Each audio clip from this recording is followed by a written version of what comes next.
Bonjour, je suis Jean-René Rodrigue. Faisons ensemble un premier exercice pour apprendre à réaliser des assemblages dans SolidWorks. Donc, l'exercice que nous allons reproduire est présenté à l'écran. Donc, c'est un petit mécanisme simple avec une manivelle qui, lorsqu'on la tourne, fait déplacer deux petits blocs là, qui sont contraints là, de se déplacer à l'intérieur d'une glissière. Donc, vous pouvez vous pratiquer, vous pouvez tester l'assemblage en cliquant et en maintenant enfoncer le bouton de gauche de la souris, soit en cliquant directement sur la poignée de la manivelle, ça peut être sur la tige de la manivelle, ou sur l'un ou l'autre des petits blocs. Ça va fonctionner, on va être capable de présenter, de faire déplacer le mécanisme. Donc, ce qu'on a à l'écran, c'est le résultat qu'on veut obtenir. Je vais basculer à ma fenêtre avec les pièces détachées, évidemment. Donc, pour réaliser un assemblage, je vous invite à vous déplacer, à vous rendre dans l'onglet « Assemblage ». Et ce que nous allons faire, c'est ajouter des contraintes. Donc, le bouton « Contrainte » est représenté par le petit trombone pour signifier qu'on va attacher ensemble des pièces. On va les attacher soit en utilisant des faces, des sommets, des arêtes, des faces courbes, des faces planes. Il y a plusieurs façons de le faire. On va commencer par les plus simples.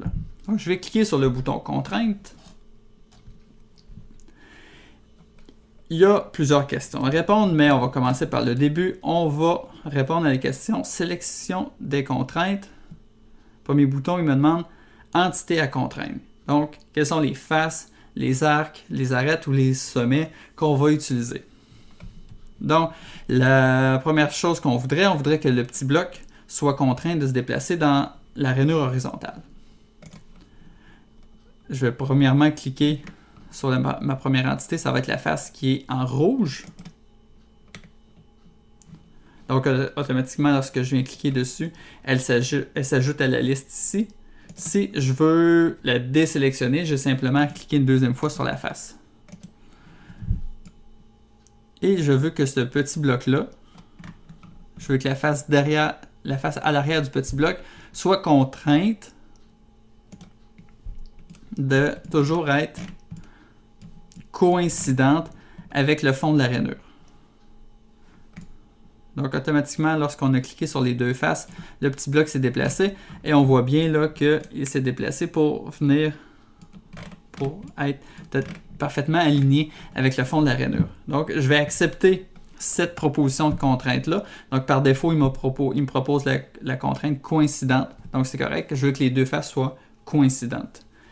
Je peux l'accepter en cliquant sur le petit crochet vert de la fenêtre qui s'est ouverte ou le petit crochet vert ici là, dans le panneau de gauche. Il me demande si je veux ajouter encore d'autres contraintes, évidemment. Donc, j'aimerais que le petit bloc, il se déplace dans le sens de la rainure. Donc, je vais cliquer premièrement le dessus du petit bloc. Et je veux que cette face-là soit toujours à côté sur cette face-là dans la rainure. Donc, on voit que le bloc s'est déplacé. Je vais accepter la contrainte.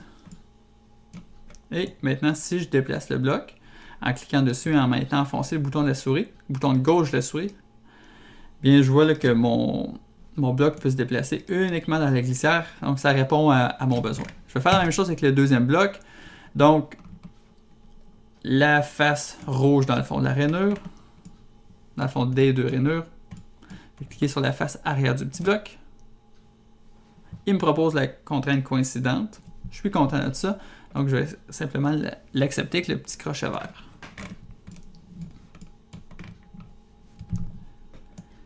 Je voudrais que le second bloc se déplace dans la rainure verticale. Donc, cliquons sur cette face-ci dans la rainure. Et on tourne. Et la face homologue sur le petit bloc. Je vais accepter ça. Je vais tester. C'est parfait, le bloc se déplace uniquement dans la rainure. C'est impossible de l'amener à un autre endroit que dans la rainure, évidemment dans le prolongement de la rainure. Là. Deuxième étape, je voudrais que la manivelle soit attachée aux deux petits blocs. Donc on va utiliser un autre type de contrainte.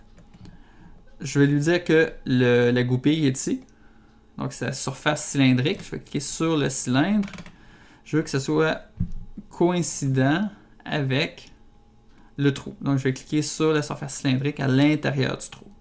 Pas sur l'arête, mais bien sur la surface. La manivelle s'est automatiquement déplacée et elle s'est déplacée pour que les deux trous soient coaxiaux. Donc, par défaut, la contrainte qui m'est proposée n'est coïncidente. En fait, c'est pas possible de les rendre coïncidentes. Mais ce qu'il me propose par défaut, c'est coaxial. Et oui, ça m'intéresse. Je vais cliquer sur le petit crochet vert. J'aimerais faire la même chose avec la deuxième goupille et le deuxième trou. Donc, je clique sur le trou. Je clique sur les goupilles. La manivelle est automatiquement pivotée. Je vais accepter ça. Donc, présentement, le mécanisme est presque fonctionnel. Tout ce qu'il nous restera à faire, c'est gérer la distance entre la manivelle et la plaque de base. Donc, on va faire ça simple. Je vais encore choisir la face dans le fond des Renault qui est en rouge. Et je vais choisir le bout d'un des cylindres, donc la face d'un des cylindres, pour rendre les deux coïncidentes. Je vais accepter la contrainte. Je vais tester. Je vais me déplacer pour avoir une orientation isométrique. Et maintenant, je peux tester si je tourne la manivelle ou si je déplace l'un des petits blocs. Mon mécanisme fonctionne à merveille. Donc, on a terminé d'ajouter des contraintes. On va fermer la fenêtre de contrainte en cliquant une dernière fois sur le crochet vert. Et c'est maintenant votre tour de tenter l'exercice.